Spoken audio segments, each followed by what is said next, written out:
दोस्तों, आज हम रोज़ की तरह एक नई कहानी के साथ हैं। मेरे चैनल को ज़्यादा से ज़्यादा सब्सक्राइब करें इसी तरह की कहानी और वीडियो देखने के लिए, जो कि आपको हॉरर कहानियाँ, थ्रिलर कहानियाँ मिलती हैं। चलिए आज की कहानी की शुरुआत करते हैं। शंकर जब शहर गया था तो बहुत बदल गया। छोटे से गांव से गया हुआ सीधा साधा युवक शंकर वहाँ के सम्मानीय गिरजा पंडित जी की एकलौती औलाद, जिसे बड़े सपनों से पाल पोस कर शहर पढ़ने भेजा था, पर उसे अब कोई देखे तो पहचान भी न सके। उसकी वेशभूषा ही नहीं बदली थी, उसका रंग, बोलचाल, ढंग, यहाँ तक कि उसने अपना नाम भी बदल डाला था। लोग उसे अब शेंकी के नाम से जानते थे। कॉलेज के कुछ हुड़दंगई लड़कों के ग्रुप का नेता था वो। कहीं किसी को पीटना हो, छेड़छाड़ करनी हो, सबसे आगे रहता था। लड़कियों के आगे इतना भोला बन जाता था कि उसके जाल में ही फंस ही जाती थी। उनके बॉयज हॉस्टल के सामने गर्ल्स हॉस्टल में कोई लड़की आई थी। उसका नाम पिया था। उसके दोस्तों ने सैंकी को चुनौती दे रखी थी कि इसे पटा के दिखाओ तो जाने।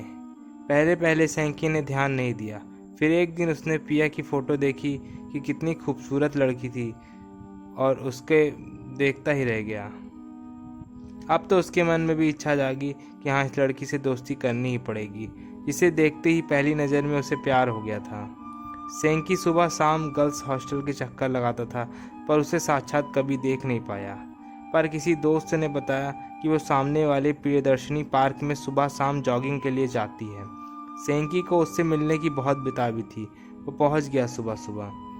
जैसे उसे देखा, जैसे वो तस्वीर में थी, उससे कहीं ज़्यादा खूबसूरत थी वो। सैंकी उसके आसपास मंडराता रहा, पर उसने आंख उठा के भी उसे न देखा। वो बहुत परेशान उठा था। ये कैसी लड़की है?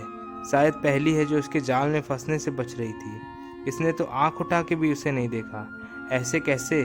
सैंकी को अहम को बहुत ज़्यादा चोट लगी थी। वो चिड़चिड़ाने लगा था, बात बात में खूंखार उठता।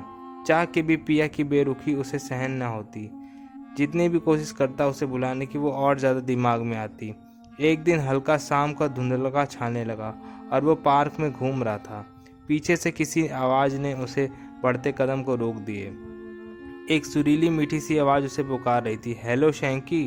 वो पीछे मुड़ के देखने ही वाला था कि आवाज़ ने उसे रोक दिया। पीछे मुड़ के मत देखना कभी भी। मैं वही हूँ जिसको तुम बहुत दिनों से पाना चाह रहे थे।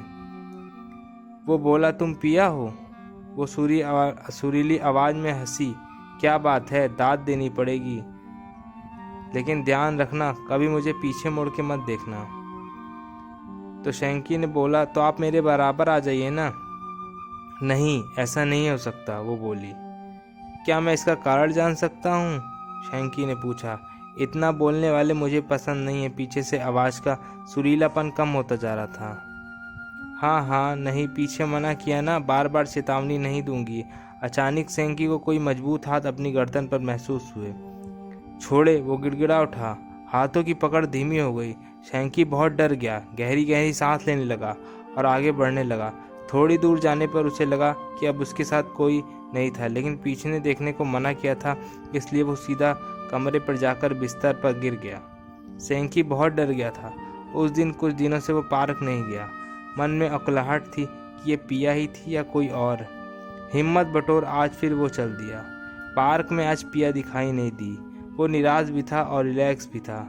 चलो जान छुट्टी। अभी सोच ही रहा था कि पीछे से परिचित आवाज़ आई, आज बहुत दिनों बाद आए, तबीयत ठीक है तुम्हारी?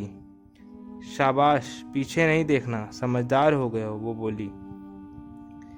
सैंकी ने बोला, हाँ मैं बीमार था। अरे डरो मत, मैं इतनी भी बुरी नहीं हूँ। चलो तुम्हें अपनी शक्ल दिखाती हूँ आज। अपनी नाक की सीध में चलते रहो, जब तक मैं न कहूँगी तब तक मत रुकना। सैंकी लगातार चलता था। सामने एक झील थी। वो आगे पीछे, थोड़ी देर में झील के पानी में छवि उभरी, एक सुंदर लड़की की। वो पिया जैसी ही दिखती थी। सैंकी गौर से उसे देखता रहा। अचानक उसकी निगाह उसके पैरों तक पहुंची और वो चक्कर खा के गिरने को हुआ। उस लड़की के पैर उल्टे थे। तो क्या ये लड़की नहीं चुड़ैल है कोई? हे भगवान, मैं किसके चक्कर में पड़ गया? सैंकी पत्ते की तरह से रहा उठा। उधर से लड़की बोलती है, क्या सोच रहे हो सैंकी? वो हंसते हुए बोली, कुछ नहीं जी, वो हकलाया, और चलिए अब लौट चलते हैं। अरे इतनी जल्दी, अभी तो मिले हैं, शक्ल अच्छी नहीं लगी क्या मेरी? वो बोली। शैंकी बोलता है, नहीं नहीं। तो तब तक वो लड़की हंसने लगी। शैंकी अब बहुत बुरी तरह से उसके जाल में फंस चुका था। उसे समझ नहीं आ रहा था कि क्या करे। बीमार डरा हुआ रहने लगा। हर वक्त उसके दोस्त परेशान करें कि क्या हो रहा है आजकल। एक दिन सोते हुए कुछ बड़बड़ा रहा था। उसके प्रिय मित्र ने सुना। वो रोते हुए पिया से खुद को छोड़ने की गुहार लगा रहा था। उसने अगले ही दिन सैंकी के पिताजी को टेलीफोन पर सूचित किया। सैंकी किसी आत्मा के चक्कर में फंस गया है, आप उसे संभालें आकर। अगले हफ्ते अपने पिता को अचानक देखकर सैंकी बहुत सुखद आश्चर्य किया।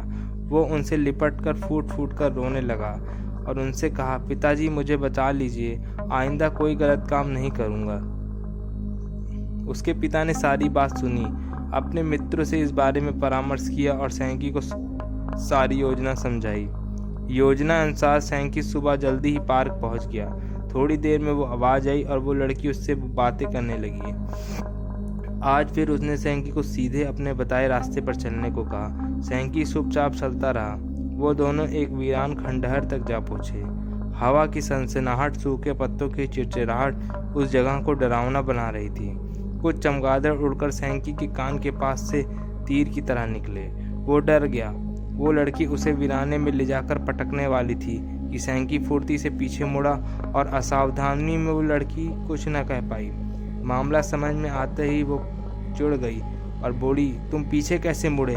मैं तुम्हारा खून पी जाऊंगी। इतने में ही उस चुड़ैल बनी लड़की को सैंकी के पिता और कई पुलिस वालों ने घेर लिया। इस अप्रत्याशित हमले के लिए वो तैयार नहीं थी।